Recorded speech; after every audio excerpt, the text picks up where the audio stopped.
وہ ایک آدمی تھا, دونوں شادی شدہ تھے نا, دوست. ایک نے دوسرے سے پوچھا بتا تیری گھر میں کیسی گزر رہی ہے. اب یہ تو نہیں بتا سکتا تھا, بیوی کا غلام ہوں, بڑی مظلوم ہوں, اپنی ذلت بھی چھپانی تھی اور جھوٹ بھی نہیں بولنا تھا.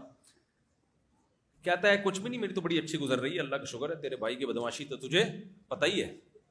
کہہ رہا ہے صبح اٹھتا ہوں, چائے اپنے لیے میں خود اس لیے بنا دیتا ہوں کہ یار میں خود اچھی چائے بنا لیتا ہوں, تو میں جب بناتا ہوں تو میں سوچتا ہوں چل تیری بھابھی کے لیے بھی ایک کپ اس میں ڈال دوں یار, جب بنی رہی ہے تو وہ بھی پی لے گی. کہ یار پھر میں کہتا ہوں جب چائے بنا لی تو پراٹھا بھی خود ہی بنا لو یار, تو پھر میں جب ایک پراٹھا تو میں نے کہا چل 2 ڈال دے یار, تیری بھابھی بھی کھا لے گی. کہہ رہے اس کے بعد آفس جاتا ہوں, دوپہر جب کھانے کے لیے آتا ہوں تو لنچ جو ہے پھر میں لیتا ہوا آتا ہوں, اور جب میں لا ہی رہا ہوں تو چل تیری بھابھی بھی کھا لے گی. شام کی چائے تو تجھے پتا ہے, میں نے بتایا تھا چائے میں اپنے ہاتھ سے بناتا ہوں, پھر جب بناتا ہوں تو میں سوچتا ہوں 1 کپ اور ڈال دو, تیری بھابھی بھی پی لے گی.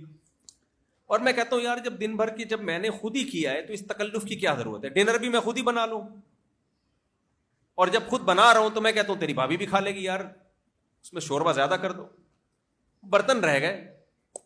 تو پھر مجھے خیال ہوتا ہے تیری بھابھی تھک گئی ہوگی بہت زیادہ, یہ بہت ظلم ہے کہ اس پہ برتن دھونے کا بوجھ ڈالا جائے, اس لیے برتن میں خود ہی دھو لیتا ہوں. تو سنا تیری کیسی گزر رہی ہے. کہتا ہے میری بھی ایسے کتوں جیسی گزر رہی ہے, لیکن مجھے ایسے بتانا نہیں آتا جیسے تجھے آتا ہے.